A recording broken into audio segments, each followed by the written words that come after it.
لله نحمده ونستعينه ونستغفره ونعوذ بالله من شرور أنفسنا ومن سيئات أعمالنا من يهده الله فلا مضل له ومن يضلل فلا هادي له وأشهد أن لا إله إلا الله وحده لا شريك له وأشهد أن محمدا عبده ورسوله. قال الله تعالى في كتابه الكريم: يا أيها الذين آمنوا اتقوا الله حق تقاته ولا تموتن إلا وأنتم مسلمون. وقال تعالى: يا أيها الناس اتقوا ربكم الذي خلقكم من نفس واحدة وخلق منها زوجها وبث منهما رجالا كثيرا ونساء واتقوا الله الذي تساءلون به والأرحام إن الله كان عليكم رقيبا. وقال تعالى: يا أيها الذين آمنوا اتقوا الله وقولوا قولا سديدا يصلح لكم أعمالكم ويغفر لكم ذنوبكم ومن يطع الله ورسوله فقد فاز فوزا عظيما. أما بعد فإن أصدق الحديث كتاب الله وخير الهدي هدي محمد صلى الله عليه وسلم وشر الأمور محدثاتها وكل محدثة بدعة وكل بدعة ضلالة وكل ضلالة في النار. Umat Islam, sesungguhnya kebahagiaan seorang hamba terletak kepada hatinya, di mana seseorang tidak mungkin bahagia kecuali apabila Allah berikan kepada hatinya kebahagiaan. Dan tidak mungkin hati seorang hamba berbahagia kecuali dengan mengenal penciptanya. Karena Allah memang menjadikan manusia tak mungkin bahagia kecuali dengan mengenal dirinya. Siapa yang mencari kebahagiaan akan tetapi ia tidak mengenal penciptanya, bahkan jauh dari Allah Jalla wa'ala, maka sungguh kenikmatan yang ia nikmati tersebut bukanlah hakikatnya kebahagiaan. Justru akan menjadi malapetaka dalam hidupnya. Bahkan nikmat-nikmat yang banyak tersebut ketika menjadikannya semakin jauh dari Allah Jalla Jalaluhu, maka akan semakin keras siksa yang Allah berikan kepadanya. Umat Islam, sesungguhnya kebutuhan manusia kepada pengenalan Allah melebihi kebutuhan manusia kepada makan dan minumnya. Karena makanan dan minuman adalah kehidupan badan kita, sedangkan pengenalan Allah adalah untuk kehidupan hati kita. Sedangkan hidupnya hati jauh lebih besar, jauh lebih agung dibandingkan dengan kehidupan badan. Berapa banyak orang-orang yang badannya hidup akan tetapi hatinya mati. Lalu ia pun berbuat kerusakan di muka bumi. Ia berbuat maksiat kepada Allah Jalla wa'ala. Ia pun jauh dari Allah. Ia pun tak segan-segan untuk melanggar syariat Allah Jalla wa'ala. Ia tidak peduli apakah Allah ridha kepadanya atau tidak. Yang terpenting adalah ia mengikuti hawa nafsu dan syahwatnya. Mengapa demikian? Karena hatinya tak mengenal Allah. Hatinya tidak mengenal penciptanya dan apa yang diinginkan oleh Allah Subhanahu wa taala. Sebaliknya, banyak orang yang badannya sakit akan tetapi hatinya dipenuhi dengan iman dan Islam, maka Allah pun memberikan dia kesabaran dan ketakwaan. Dengan kesabaran tersebut ia pun bisa masuk ke dalam surga. Dengan kesabaran tersebut ia pun diberikan oleh Allah ampunan, dan demikian pula diberikan oleh Allah Subhanahu wa taala derajat yang tinggi. Oleh karena itu, saudara-saudaraku sekalian, perhatian seorang hamba kepada kehidupan hatinya hendaknya lebih besar dibandingkan dengan perhatian dia kepada badannya. Karena sesungguhnya saudara-saudaraku sekalian, seorang hamba pada hari kiamat selamat itu dengan hatinya. Allah Ta'ala berfirman dalam surat Asy-Syu'ara ayat 88-89, "Yauma la yanfa'u malun wa la banun illa man atallaha biqalbin salim." Pada hari itu tidak akan bermanfaat harta dan anak-anak kecuali orang yang datang kepada Allah membawa hati yang selamat. Di sini Allah mengingatkan kepada kita semuanya bahwa di hari kiamat harta yang melimpah ruah, demikian pula anak-anak tidak ada manfaatnya.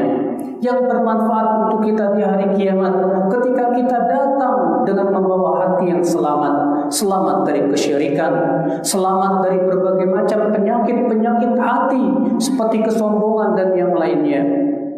Maka dari itulah lihatlah para sahabat Rasulullah, perhatian mereka kepada hati lebih agung daripada perhatian mereka kepada badan-badan mereka.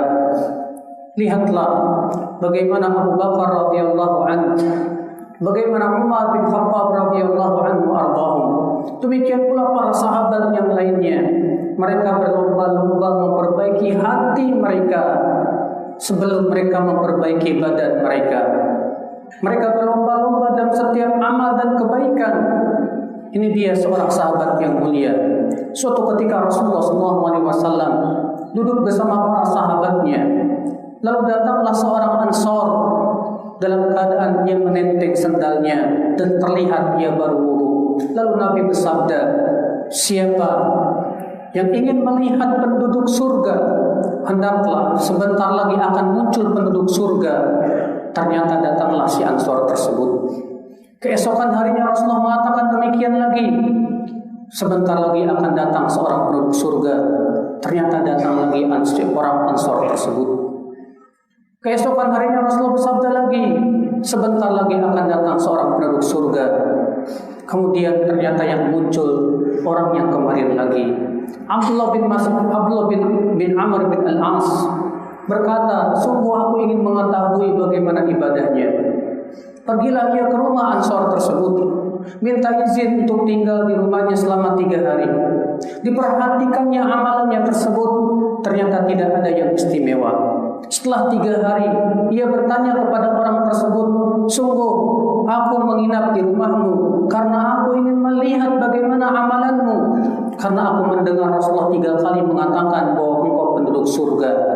Tapi aku tidak melihat amalmu, ternyata sesuatu yang banyak dan istimewa. Maka orang ini berkata, sungguh amalku seperti yang kamu lihat, akan tetapi aku tidak pernah merasa dengki kepada siapapun juga. Subhanallah, dengan itu rupanya Rasulullah SAW kabarkan bahwa ia akan masuk surga. Seorang Ansor ini bening hatinya, bersih hatinya. Ia tidak pernah merasa dengki kepada siapapun juga. Subhanallah. Oleh karena itulah saudara-saudaraku sekalian, Allah Ta'ala bersumpah 11 kali di dalam surat Asy-Syams tentang pentingnya pensucian hati dan jiwa ini. Allah Ta'ala berfirman, wasyamsi wa duhaha wal qamari idza talaha wan nahari idza jallaha wal laili idza yaghshaha was samai wa ma banaha wal ardi wa ma duhaha wa nafsin wa ma sawwaha. 11 kali Allah bersumpah. Tidak ada satupun surat sebanyak ini Allah bersumpah kecuali di surat ini. Untuk apa Allah Subhanahu wa Ta'ala bersumpah sebanyak ini dalam surat ini, saudaraku sekalian? Ternyata Allah menyebutkan jawab sumpahnya, qad aflaha man zakkaha. Sungguh beruntung orang yang membersihkan jiwanya, yaitu hatinya. Wa qad khaba man dassaha. Dan sungguh merugi orang yang merusak dan mengotori hatinya, mengotori jiwanya. Saudara-saudaraku sekalian, kewajiban setiap kita adalah untuk membersihkan hati kita. Dengan cara apa? Yang pertama yaitu berilmu tentang Allah Subhanahu wa Ta'ala. Dan itu merupakan sesuatu yang paling agung yang bisa membersihkan hati kita. Yang kedua, dengan cara kita sering membaca Al-Quran Karim. Karena sesungguhnya Al-Quran itu hakikatnya, saudaraku, adalah merupakan obat hati manusia.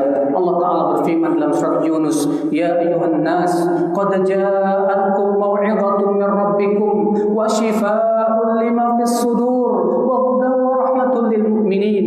Wahai manusia, telah datang kepada kalian peringatan dari sisi Rabb kalian, dan juga sebagai penyembuh terhadap apa yang ada di dada kalian, dan sebagai hidayah dan rahmat untuk orang-orang yang beriman. Siapa yang mencari obat hati selain Al-Quran, Ia mencari selain Al-Quran sebagai obat. Hakikatnya ia hanya memilih atau mengambil penyakit saja. Berapa banyak orang-orang yang menghilangkan kesedihannya dengan mendengarkan nyanyian dan musik. Berapa banyak orang-orang yang galau ketika hatinya berpenyakit, ia hilangkan dengan selain Al-Quran. Ia bahkan berpaling dari Al-Quran. Justru dengan hal seperti itu semakin bertambah penyakit yang ada. Oleh karena itulah akal Islam, saudara-saudaraku sekalian, perbanyaklah kita membaca Al-Quran. Rasulullah SAW menganjurkan kita untuk memperbanyak membaca Al-Quran. Allah pun juga menganjurkan kita untuk mentadabburi Al-Quran. Allah berfirman, afala yatadabbaruna Al-Quran. Tidakkah mereka mentadabburi Al-Quran? Umat Islam. Kemudian yang ketiga, yang memperbaiki hati kita yaitu amalan saleh. Sungguh seorang manusia sangat membutuhkan amalan saleh. Karena amalan saleh itulah sebagai nutrisi keimanan di hatinya. Al-Imam Ibnu Qayyim dalam Ighathatul Lahfan menyebutkan bahwa kekuatan hati dan jiwa itu terletak pada amal. Semakin yang kuat dan beramal, maka semakin menguatkan hati dan jiwa serta keimanannya. Tapi semakin yang kurang dan beramal, maka semakin pula kurang kuat hati dan keimanannya. Maka siapapun kita, saudaraku, jadikanlah amalan saleh sebagai kebutuhan hidup kita. Seperti kita butuh kepada makan dan minum kita, seperti kita butuh kepada harta. Sebab apabila kita menjadikan amalan saleh sebagai kebutuhan hidup, kita akan semangat kepadanya. Sebutkan dalam hadis, ketika Rasulullah SAW bersama para sahabatnya dan beliau dikelilingi oleh para sahabatnya, tiba-tiba ada orang Arab Badui masuk dan terus menerobos sampai akhirnya ia pun memegang tali unta Rasulullah SAW. Kemudian orang ini bertanya kepada Rasulullah, "Ya Rasulullah, akhbirni bi'amalin yudkhilunil jannah wa yub'iduni minan nar." Wahai Rasulullah, kabarkan kepadaku amal yang bisa memasukkan aku ke surga dan menjauhkan aku dari api neraka. Maka orang-orang bertanya, malah, ada apa orang tersebut? Kenapa kau tiba-tiba dia menerobos begitu saja? Ada apa dia? Maka Rasulullah bersabda, Arabun malah, dia punya kebutuhan yang sangat. Lihat, Rasulullah menganggap bertanya tentang amal yang bisa memasukkan ke surga dan menjauhkan dari api neraka sebagai kebutuhan yang sangat. Memang demikian, saudaraku. Kita sangat butuh kepada amal. Kita butuh kepada salat. Kita butuh kepada sedekah. Kita butuh kepada zikir. Kita butuh kepada amal saleh yang lainnya. Sedangkan Allah tidak butuh kepada amalan kita. Aku qauli hadza wa astaghfirullah li wa lakum.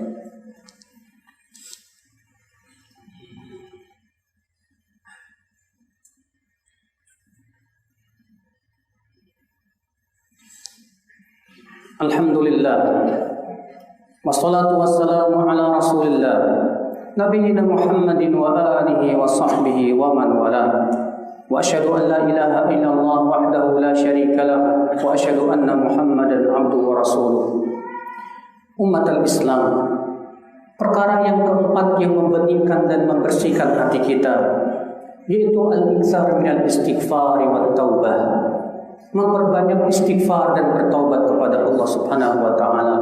Demi Allah, sebanyak apapun dosa kita yang kita lakukan, selama kita minta ampun dan bertaubat kepada Allah, pasti Allah ampuni dosa kita. Al-Imam Tirmidzi meriwayatkan dalam sunannya bahwa Allah Ta'ala berfirman dalam hadis qudsi, Ya ibna Adam, law balaghat dhunubuka 'ala as-sama' thumma astaghfartani ghafartu lak. Wahai anak Adam, kalaulah dosa-dosa kamu sampai kepada awang-awang di langit, kemudian kamu minta ampun kepadaku dan istighfar, kecuali pasti aku akan ampuni dosamu. Pasti. Siapapun yang minta ampun kepada Allah, siapapun yang bertaubat kepada Allah, sebesar apapun dosa yang ia lakukan, pasti Allah akan ampuni dosanya. Rasulullah SAW menganjurkan umatnya untuk banyak istighfar. Rasulullah bersabda, ya ayuhan nas, tubu ila Allah wastaghfiruh. Fa inni atubu ila Allah wastaghfiruh fil yawmi 100 marrah, kata Rasulullah. Wahai manusia, bertaubatlah kalian dan beristighfarlah kepada Allah, karena aku setiap harinya bertaubat dan beristighfar 100 kali. Apabila itu Rasulullah yang dosanya sudah diampuni yang lalu maupun yang akan datang, bagaimana dengan kita saudaraku sekalian? Memperbanyak istighfar, memperbanyak taubat, mempunyai dua kelebihan yang disebutkan oleh Allah dalam Al-Quran. Kelebihan yang pertama, bahwa orang yang banyak istighfar dibukakan kepada dia pintu-pintu rezekinya. Sebagaimana Allah menyebutkan dalam surat Nuh, faqultu astaghfiru rabbakum innahu kana ghaffara yursilis samaa'a 'alaikum midrara wa yumdidukum bi amwalin wa banin wa yaj'al lakum jannatin wa yaj'al lakum anhara. Aku berkata, wahai kaumku, istighfar kalian, minta ampun kalian kepada Rabb kalian. Sesungguhnya Dia Maha Pengampun. Niscaya Dia akan mengirimkan kepada kamu air hujan yang lebat dan memberikan kepada kalian harta dan anak-anak, dan menjadikan kebun-kebun dan sungai-sungai yang mengalir untuk kalian. Lihatlah saudara, ternyata memperbanyak istighfar membuka pintu-pintu rezeki dari Allah Subhanahu wa taala. Keistimewaan yang kedua, suatu kaum yang banyak istighfar, maka Allah akan tahan azab dari mereka. Allah taala berfirman, "Wa ma kana Allahu mu'adzibahum wa hum yastaghfirun." Allah tidak akan mengadab mereka selama mereka senantiasa minta ampun kepada Allah Subhanahu wa taala. Allahumma salli ala Muhammad wa ala ali Muhammad kama sallaita ala Ibrahim wa ala ali Ibrahim innaka Hamidum Majid. Wa barik ala Muhammad wa ala ali Muhammad kama barakta ala Ibrahim wa ala ali Ibrahim innaka Hamidum Majid. Allahumma ighfir lil muslimina wal muslimat wal mu'minina wal mu'minat al ahya'i minhum wal amwat innaka sami'un qaribun mujibud da'wat. Allahumma اللهم تقبل أعمالنا يا رب العالمين. اللهم أعز الإسلام والمسلمين. اللهم أصلح ولاة أمور المسلمين في هذا البلد وفي سائر بلاد المسلمين وفي سائر بلاد الإسلام يا رب العالمين. اللهم اغفر للمسلمين في كل مكان. اللهم اغفر للمظلومين يا رب العالمين. اللهم إنا نسألك الجنة ونعوذ بك من النار. إنا نسألك الجنة وما قرب إليها من الأمان ونعوذ بك من النار وما فرق بين من قول او عمل.